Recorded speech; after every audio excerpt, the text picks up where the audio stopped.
श्री शिवाय नमस्तुभ्यं। ध्यान कितनी एकादशी है?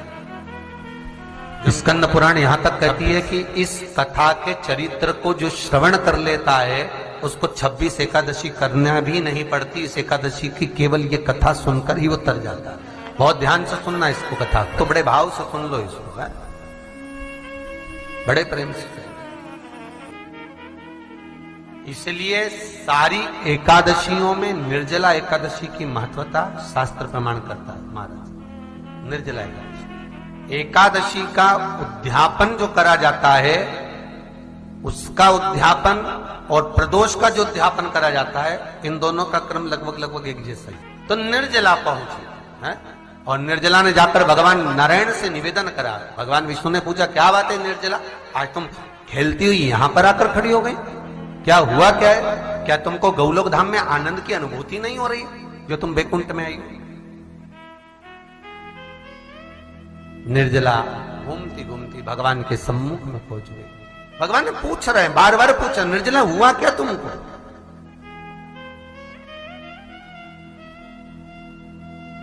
ए निर्जला, ए एकादशी, हुआ क्या है तुमको? क्या कारण है तुम्हारे यहां आने का, बैकुंठ पहुंचने का?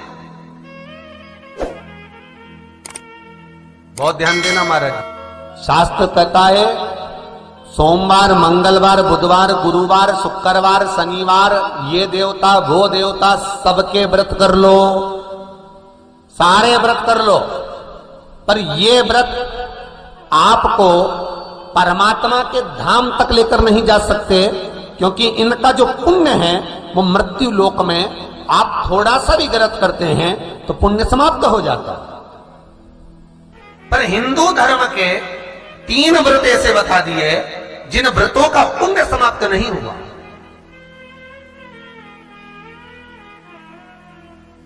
हिंदू धर्म के 3 व्रत ऐसे हो गए जिनका पुण्य समाप्त नहीं हुआ महाराज। जिनका पुण्य प्रबलता में बढ़ता गया। पहले नंबर पर एकादशी, दूसरे नंबर पर प्रदोष और तीसरे नंबर पर शिवरात्रि। एकादशी भी 26 है तो प्रदोष भी जम के बोलते जाओ 26 है। शिवरात्रि केवल 12, केवल 12, और अगर अधिक मास की पड़ जावे तो ये 13, पर अधिक की आय तो 13 है।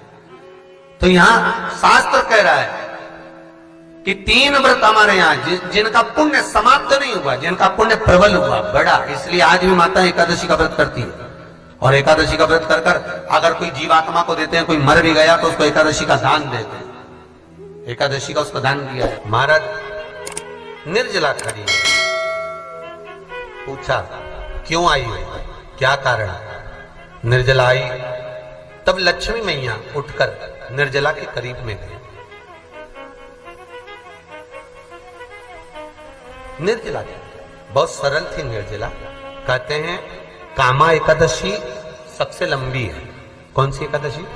कामा। फिर मोक्षदा उससे नीची है महाराज। और निर्जला जो है बिल्कुल छोटा स्वरूप है। निर्जला का मतलब देखा जाए तो केवल 2 चोटी करी हुई है। मस्तक पर भोर लगा हुआ है निर्जला के, माथे पर बिंदी लगी हुई है निर्जला के, सुंदर गले में तुलसी की मालाएं पहनी है निर्जला, हाथ में जो हथ फूल जैसी माताएं पहले पहनती थी, आपको ध्यान में होगा, ऐसा बड़ा फूल होता था, अंगूठियां पड़ी होती थी, हाथ में ऐसा लगा रहता है। तो निर्जला हथ फूल भी तुलसी के धारण करी। बड़ा सुंदर स्वरूप है माता निर्जला का महाराज। छोटी है तो माता लक्ष्मी उनके पास में गई और निर्जला से जाकर पूछा, निर्जला तेरे आने का कारण क्या है, तू बता। नारायण आपसे पूछ रहे हैं कि क्यों आई हो, किस लिए आई हो, क्या है तुम्हारे आने का कारण? निर्जला ने कहा, मेरी विनती केवल इतनी सी है मां कि मैं ये चाहती हूं कि मैं जीव के प्राण छूटने के बाद उसके प्राणों को जिस समय मैं लेकर जीवात्मा के प्राणों को परमात्मा तक भेजूं, बैकुंठ तक भेजूं, गौलोक धाम तक भेजूं, उस बीच में मुझे ले जाते समय कई नरक भी बीच में पड़ेंगे, कई स्थान ऐसे बैतरणी आदि के स्थान बीच में आएंगे तो वो स्थान में मुझे रोका ना जाए, मैं सीधे भगवान के धाम पहुंच जाऊं। ऐसी कृपा, ऐसी दया। जितनी भी माताएं एकादशी का व्रत करती, बहुत ध्यान से सुनना आज की कथा को, शायद जिंदगी में मिली ना मिली, और ये कथा का रिश्ता तो बहुत ध्यान से सुनना। स्कंद पुराण यहां तक कहती है कि इस कथा के चरित्र को जो श्रवण कर लेता है उसको 26 एकादशी करना भी नहीं पड़ती। इस एकादशी की केवल ये कथा सुनकर ही वो तर जाता है। बहुत ध्यान से सुनना इसको, कथा को। सबसे पहला नियम एकादशी व्रत का, सबसे पहला नियम है कि आप जिस दिन व्रत करो उसके एक दिन पहले भक्ति का संचार इस हृदय में करो। भक्ति का संचार इस हृदय में कर लीजिए। जिस दिन आप व्रत करो, जैसे एकादशी का व्रत कर रहे हो तो दशमी के दिन शाम का समय जब आवे, रात्रि जब होने लगे, शाम का समय आवे और रात्रि का आप जब भोजन ग्रहण करो तो उस भोजन में कोई ऐसा पदार्थ ग्रहण मत करिए जिस पदार्थ के कारण आपकी एकादशी बिगड़ जाए। कोई बेकार भोजन में ग्रहण नहीं करना, श्रेष्ठ भोजन ग्रहण करिए दशमी। और एकादशी का दूसरा नियम बहुत ध्यान से सुनिएगा।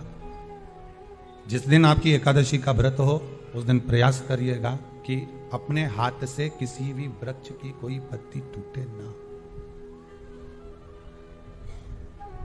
अपने हाथ से किसी भी वृक्ष की, पौधे की, किसी भी वृक्ष की पत्ती अपने हाथ से ना टूटे।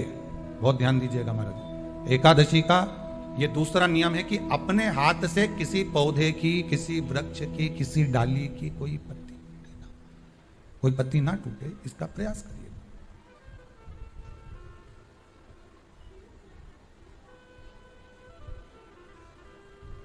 कितना सुंदर व्याख्यान कहा है, कितना सुंदर वर्णन है महाराज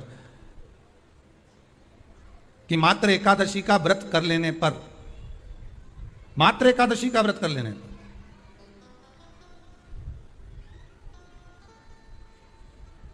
जो पूर्व में किया गया हमारा पाप कर्म है, हमने किसी जीव की हत्या करी है, हमने किसी को कष्ट प्रदान करा है, हमने किसी को अपशब्द कहा है, हमने किसी को ताने दिए, हमने किसी को आड़ा टेढ़ा कहा है, हमने किसी को गालियां दे दी है, मात्र एकादशी का व्रत ही कर लेने पर ये सारे जो दोष हैं वो समाप्त हो जाते हैं। सारे दोष हमारे समाप्ति पर आ जाते हैं।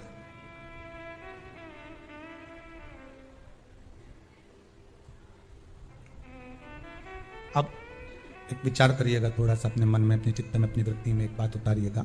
एक अपने मन में एक बात को उतार कर रखिएगा कि आप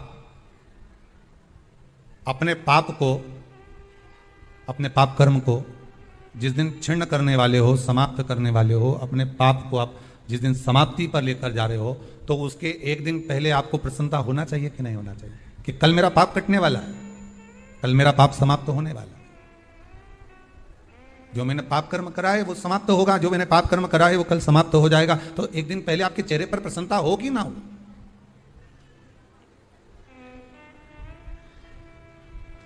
और चेहरे पर वो प्रसन्नता आपके आना चाहिए कि कल मेरा एकादशी का व्रत है, आज दशमी है, कल एकादशी का व्रत है, तो कल मेरी जब एकादशी का व्रत रहेगा तो मेरा ना जाने कितना कितना पाप, कितना असत्य, कितना झूठ, कितना प्रपंच वो समाप्त हो जाएगा। तो इसमें मुझे प्रसन्नता हो, इसमें मुझे आनंद था।